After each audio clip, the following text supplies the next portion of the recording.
स्वामी जी, राधा स्वामी जी। कुछ जिज्ञासु कभी कभी पूछते हैं कि वे भजन सिमरन करने के वादे के विषय में क्या करें। क्या आप उनके लिए कुछ हिदायतें देंगे?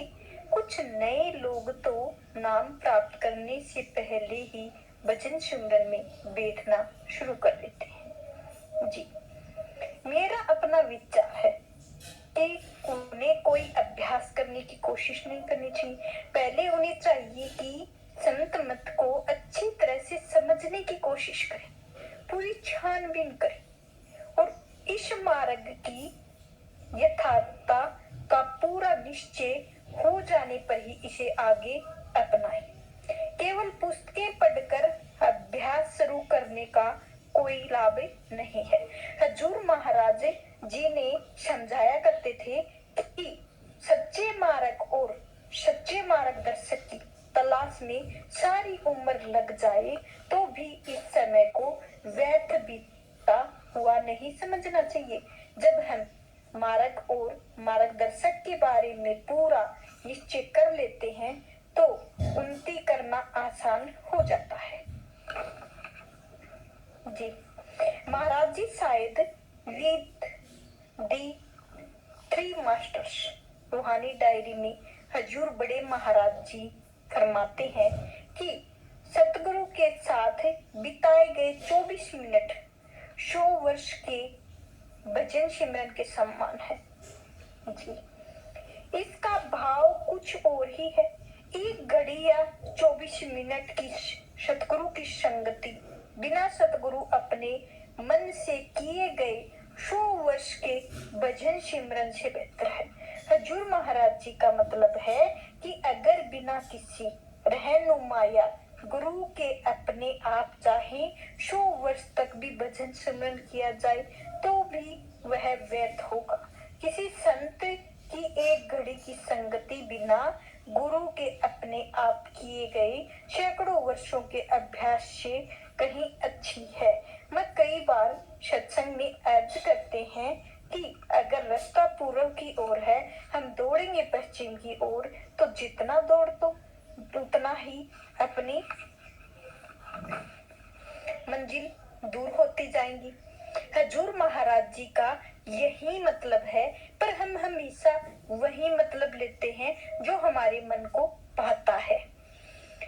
तो अगला क्वेश्चन रहता है, महाराज जी जब मैं नाम लेने से पहले अभ्यास करता था तो मैं फौरन अंदर चला जाता था, लेकिन आज नाम लेने के बाद नए तरीके के अनुसार मैंने अभ्यास करने की कोशिश की है लेकिन अंदर ना जा सका।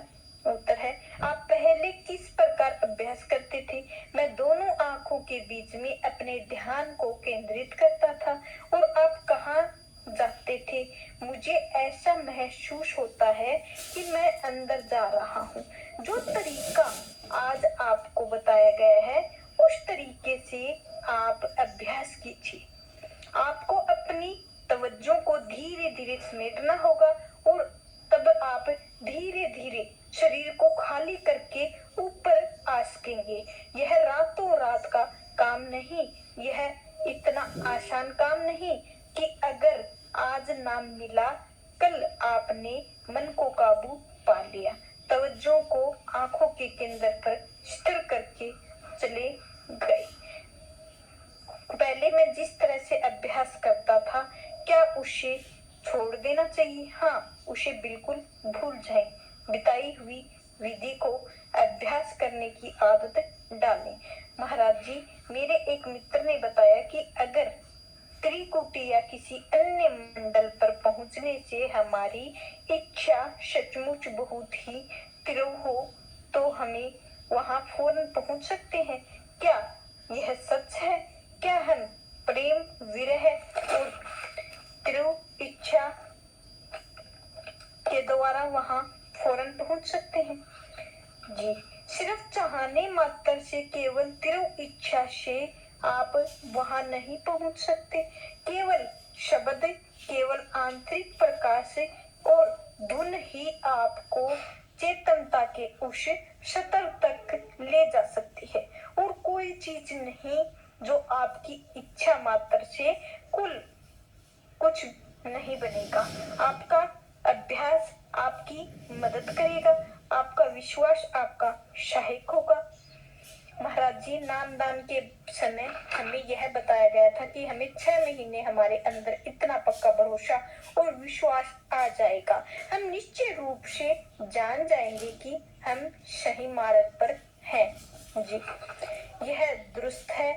अगर हम नामदान और संत मत को दुनियादारी के साथ ले और अपने सिद्धांतों पर अटल रहें, प्रेम और भक्ति के साथ अभ्यास करते रहें, 6 महीने के अंदर बल्कि उससे भी पहले, बहुत पहले दृढ़ निश्चय हो जाएगा कि आप सही मार्ग पर हैं। महाराज जी, अगर किसी सत्संग के भाग्य में नाम लेने के बाद भी कई जन्म लेना लिखा हो, तो क्या भजन सिंह के द्वारा अपने निर्लिप्त रखकर इन्हें कुछ कम किया जा सकता है? पहली बात तो यह है कि आप कैसे जान सकते हैं कि नाम दान के बाद आपको अनेकों जन्म लेने हैं? इसका हमें क्या पता है? हमें इन बातों की खबर ही नहीं हो सकती है और न ही हमें इन बातों को ज्यादा छानबीन करने की कोशिश करनी है। एक बार इस मार्ग पर आ जाने के बाद हमें ईमानदारी और लगन के साथ अपने रूहानी अभ्यास में जुट जाना चाहिए। केवल यही जरूरी बात है, हमें किसी और बात की चिंता नहीं करनी चाहिए। फिर से जन्म लेने, मरने या ऐसी किसी बात की चिंता ना करें, अपना कर्तव्य करते रहें और अपना भजन सिमरन करते रहें। महाराज जी, मैंने सुना है कि बुद्धि से ऊपर उठने के लिए हमें बुद्धि का उपयोग करना चाहिए। क्या आप इस बात को स्पष्ट करेंगे? बुद्धि हमारे रास्ते में बहुत ही बड़ी रुकावट है, पर हमें बुद्धि की सहायता से हमें बुद्धि की इस रुकावट को हटाना होगा। एक बुद्धि प्रधान मनुष्य सीधी सच्चाई को सरल रीति से कह देने से मात्र से ही संतुष्ट नहीं होगा, वह पूरा बौद्धिक संतोष चाहता है। लेकिन हर एक बार संतुष्ट हो जाने पर, निश्चित हो जाने पर उसे कोई भी डिगा नहीं सकता है। तर्क हमें संतुष्ट करता है कि हमें निश्चित दिलाता है कि उसके बाद हमारा विश्वास दृढ़ हो जाता है, हम भजन सिमरन में लग जाते हैं। केवल बुद्धि हमें मालिक से नहीं मिल सकती है, लेकिन बुद्धि की तसल्ली विश्वास पैदा करती है, अभ्यास करने से प्रेरणा देती है। अगर आप अपनी बुद्धि को संतुष्टि किए बिना भजन सिमरन करने की कोशिश करेंगे तो कभी सफल नहीं होंगे। बुद्धि हमेशा आकर रास्ते का रोड बनेगी, पर एक बार अगर आप तर्क आदि बुद्धि से संतुष्ट कर लेंगे तो विश्वास आएगा और अभ्यास बनेगा जो आपको अपनी मंजिल की ओर ले जाएगा। और एक बार ऐसा पक्का भरोसा हो जाएगा, जो बुद्धि संतुष्ट हो जाएगी, फिर आपको अपने ध्येय और इस मार्ग की सच्चाई पर संतों की शिक्षा का सही होने के बारे में कोई संदेह नहीं होगा।